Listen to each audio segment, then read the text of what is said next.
Mary didn't panic right away. At first, it was just ordinary fatigue. She attributed it to the end of the school year and stress at work. But her 6-year-old son, Oliver, her little ray of light, began complaining about pain in his legs, especially in the evenings. At first, he whimpered quietly, but the complaints grew more frequent, even waking him up at night, crying. Mary tried soothing ointments and massages, but they helped little. Oliver, usually so lively and cheerful, became quiet, spending more time drawing. "Mom, can we skip the park today? My legs hurt," he asked one day, and Mary's heart sank. The park was their Saturday ritual, a cherished tradition. Mary decided it was time to see a doctor. They started with a pediatrician, who referred them to an orthopedist. The orthopedist examined Oliver carefully, asked questions, palpated his legs, and then his face darkened. "We need to do an X-ray and run some tests," he said. Mary waited for the results on pins and needles, jumping at every phone call. Finally, the clinic called, asking her to come in urgently. In the doctor's office, Mary could tell everything from his expression alone, sympathy mixed with concern. "Mrs. Wilson, the test results and X-ray, they're not good," the doctor said softly, choosing his words carefully. "Oliver has a tumor in his femur. You need to see an oncologist immediately. Surgery may be required." Mary's world tilted. A tumor, an oncologist, surgery. The words felt like a verdict. She left the office in a daze, clutching the referral to the oncology center. Her legs buckled, her mind buzzed. Leaning against a wall, she whispered, "Oliver, my baby," as tears streamed down her face. The first visit to the oncology center was a nightmare. Long lines, weary faces, the smell of antiseptic.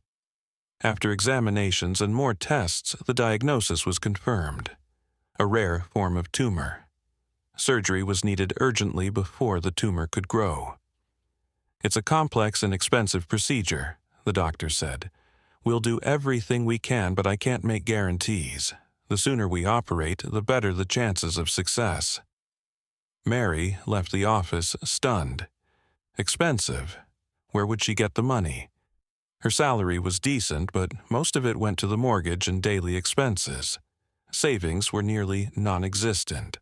She called her husband David and told him everything, trying to stay calm, though her voice trembled. David listened silently, then sighed, "That's tough, but what can we do? We'll find the money."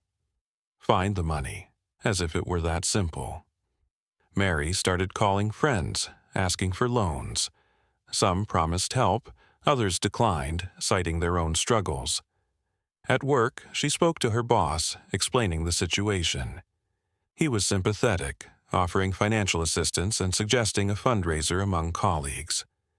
Mary began cutting corners everywhere. No new clothes, no movie outings, no morning coffee. Every cent went into an envelope labeled Oliver. At night, after Oliver fell asleep, Mary scoured forums and websites about cancer, researching clinics, doctors, and treatments.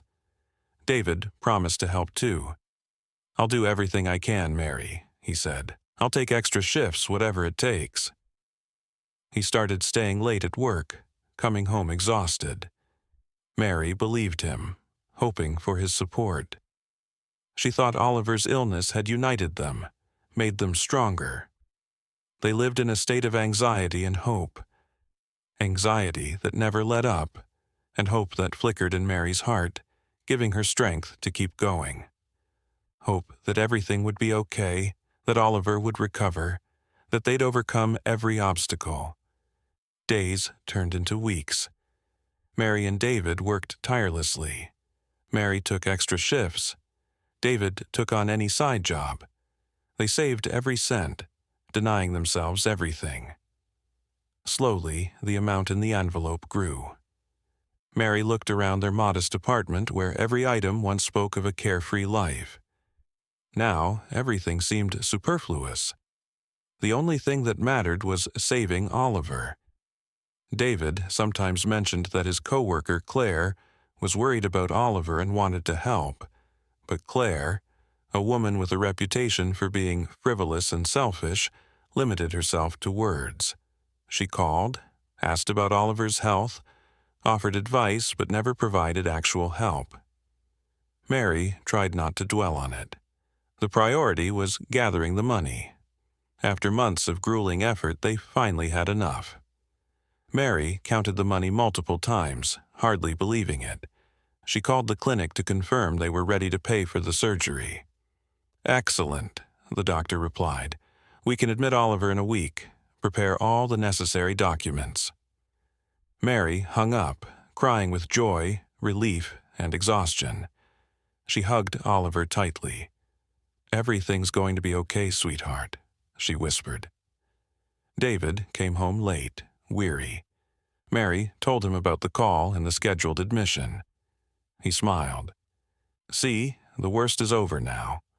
We just need the surgery to go well." That evening, as Oliver slept, Mary and David sat in the kitchen sipping tea. Mary looked at David, reflecting on how much they'd been through. Oliver's illness had tested them, but they'd endured.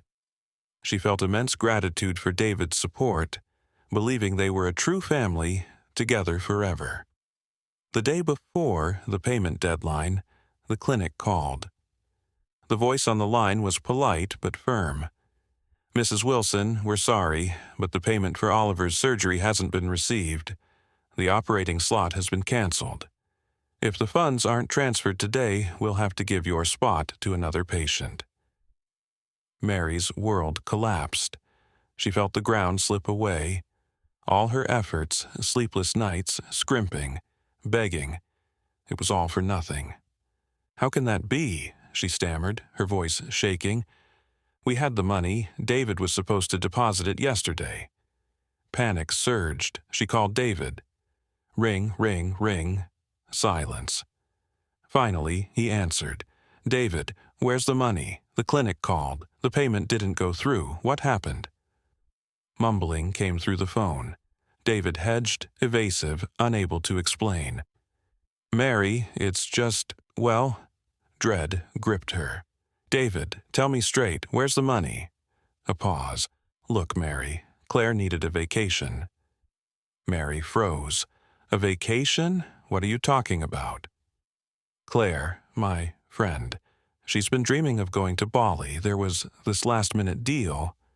Mary couldn't believe it. "You took the money for our son's surgery and paid for your mistress's vacation?" Her voice broke into a scream. "Don't yell, Mary. Oliver can wait." "The doctor said the tumor's slow growing." "Claire, she begged me. I'll pay it back as soon as I can." "Pay it back? This surgery is about our son's life. Every minute counts. How could you?" Tears streamed down her face. Rage, despair, and helplessness swirled into a painful knot. That evening, when David came home, Mary was trembling with nervous exhaustion. She sat on the edge of the bed, her eyes red from crying. He walked in, head down, avoiding her gaze, and slumped into a chair. "Mary, I'm sorry. I know I messed up, but Claire..." She was so upset, begging, saying it was her only chance to get away. "And our son's chance at life? Does that mean nothing to you?" Mary's voice was quiet but firm. "It does. Of course it does. But Claire, she's important to me. Oliver's young. He has his whole life ahead." "How dare you say that?" Mary leapt up. "You betrayed your son, betrayed me. You gave our last dime to your mistress's whim, knowing it could save Oliver." "Don't yell, Mary. I'll fix it. I'll get a loan." "You can't fix this," she cut him off. "You've shown who you really are. A spineless man who puts his mistress above his son's life." David fell silent, head bowed. He knew she was right. He'd always been weak, swayed by emotions, and Claire knew how to manipulate him like no one else. That night, after an endless fight, David confessed everything. Claire had been his mistress for a year. She pressured him, complaining about her life, demanding attention and gifts. The vacation was her latest whim, and David, unable to refuse, forgot his son, his wife, his responsibility. Mary listened, a hollow ache growing inside her. This wasn't just a mistake, it was betrayal. Yet, amid the despair, a new resolve sparked in Mary. She wouldn't let anyone humiliate or betray her again. She'd pull her son through no matter the cost. The next morning, Mary woke with one thought: find the money, whatever it takes. She called everyone she knew, pleading for help. Some gave small amounts, others refused. She tried for a bank loan, but David's bad credit history blocked her. Desperate, she turned to microfinance companies. Knowing the risks, she took out high-interest loans, piecing together the sum bit by bit. Exhausted but unstoppable, she felt a fierce strength. She was doing this for Oliver's life. By evening, she had the money. With trembling hands, she paid the clinic. They scheduled Oliver's surgery for 2 weeks later. Back home, Mary collapsed onto the bed, drained but elated. She'd done it. She'd saved her son. Oliver was admitted to the hospital. The pale green walls felt oppressive, but they couldn't dim the focused hope in Mary's heart. The surgery was set for the morning.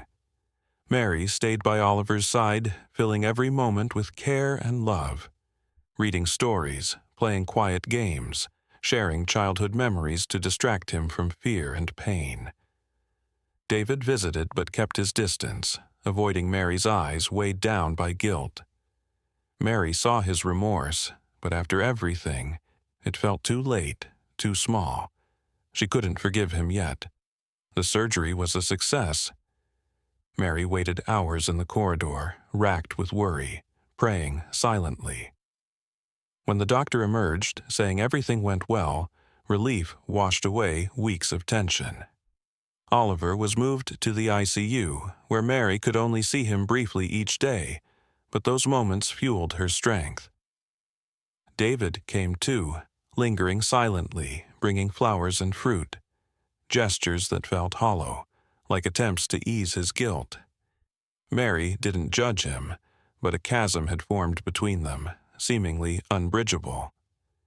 On the third day, as Oliver grew stronger and was moved to a regular ward, something unexpected happened. The door swung open and Claire appeared, tanned, beaming, carrying a bag stuffed with souvenirs. "Here I am," she exclaimed, surveying the room. "Missed me? I brought so much from Bali." Mary froze. Claire, unabashed, began unloading magnets, keychains, sweets, and trinkets onto the bedside table, chattering about the sun, the sea, the food, the excursions. Her voice dripped with smug delight.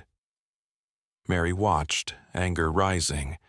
She saw Oliver's face shift, first confusion, then hurt, then a quiet, childlike pain. David stood, head down, hoping the situation would resolve itself. He was wrong. Claire, caught up in her story, didn't notice. She handed Oliver a plush toy. "This is for you, kiddo. So you'll remember Aunt Claire and Bali." Oliver, pale and weak, propped himself up, his eyes brimming with tears, fixed on Claire with silent reproach and a wisdom beyond his years. In a faint voice, he said, "Aunt Claire, did you go on vacation with the money for my surgery?" The room froze. Claire, radiant with her tan, went pale. Her mouth opened, but no sound came. David, beside her, stared at the floor, shifting uncomfortably, unable to speak. Oliver's shallow breaths seemed deafening. His eyes, once full of childish joy, now held a profound sadness. He looked at Claire as if seeing a stranger. Mary, who'd watched calmly until now, felt a wave, not of anger, but of icy resolve. Oliver's words were the final straw. She stepped to the bed, gently stroked her son's hair, and turned to Claire. "You have no place here anymore," she said quietly, firmly. There was no malice, just exhaustion and unshakable conviction. Claire tried to protest, talking about friendship and support, but Mary's look, full of pain and disillusionment, silenced her. David tried to defend Claire, but Mary turned away, dismissing him as if he were nothing. He was no longer her husband, her support, her partner, just a shadow of the past. "David, take her out," Mary said without looking at him, "and don't come back." Like a man under a spell, David took Claire's arm and led her out. Claire cast a final bewildered glance at Oliver, but the boy turned to the wall. When the door closed, Mary sat on the bed and took Oliver's hand. It was small and frail, but Mary felt its strength, the strength of love, loyalty, and hope. "Everything's going to be okay, sweetheart," she whispered, kissing his forehead. "Now, everything will be okay." As soon as the doctors allowed, Mary took Oliver home. She didn't make a scene or demand apologies. She packed her things and left, leaving David a brief note. "I'm filing for divorce." At first, Oliver was weak and fussy, needing constant care. Mary stayed by his side, surrounding him with love, reading stories, playing with toys, walking in the park. She did everything to help Oliver forget his illness and his father's betrayal. David tried to reach out, begging for forgiveness, swearing he loved Oliver and would make amends. But Mary was resolute. She couldn't forgive his betrayal or forget his indifference to their son's suffering. Trust was shattered beyond repair. Weeks later, Mary filed for divorce. The process was quick and straightforward. David didn't contest it, knowing he'd lost everything. After the divorce, Mary felt free, as if a weight had lifted. She no longer depended on David, his lies, or his weakness. She was alone, but strong, with Oliver as her love and hope. Mary rented a small apartment on the city's outskirts and took 2 jobs to support them. It was tough, but she didn't complain. She knew it was temporary, that Oliver would recover, and they'd start anew. One evening, as Oliver slept, the doorbell rang. It was David, looking haggard and broken. "I know you'll never forgive me," he said, "but I had to see Oliver." Mary let him in silently. He stood by Oliver's bed, watching him sleep, tears in his eyes. "I know I'm a terrible father," he whispered, "but I love him. I always will." Mary said nothing, just watched. She saw his sincerity, his regret, but she couldn't forgive him. David lingered a moment, then left. Mary closed the door, staring at it, half expecting him to return. He didn't. Life went on. Oliver grew stronger, more active and joyful. Mary worked, cared for her son, and planned for the future. One day, while walking in the park, Oliver stopped and looked at Mary. "Mom, will we ever see Dad again?" Mary sighed and knelt beside him. "I don't know, sweetheart," she said. "Maybe someday, but for now, it's better just us." Oliver hugged her tightly. "I love you, Mom," he whispered. "I love you too, sweetheart," Mary replied, kissing his forehead. In that moment, they were happy. They were together, and that was enough. They knew challenges lay ahead, but they'd face them together.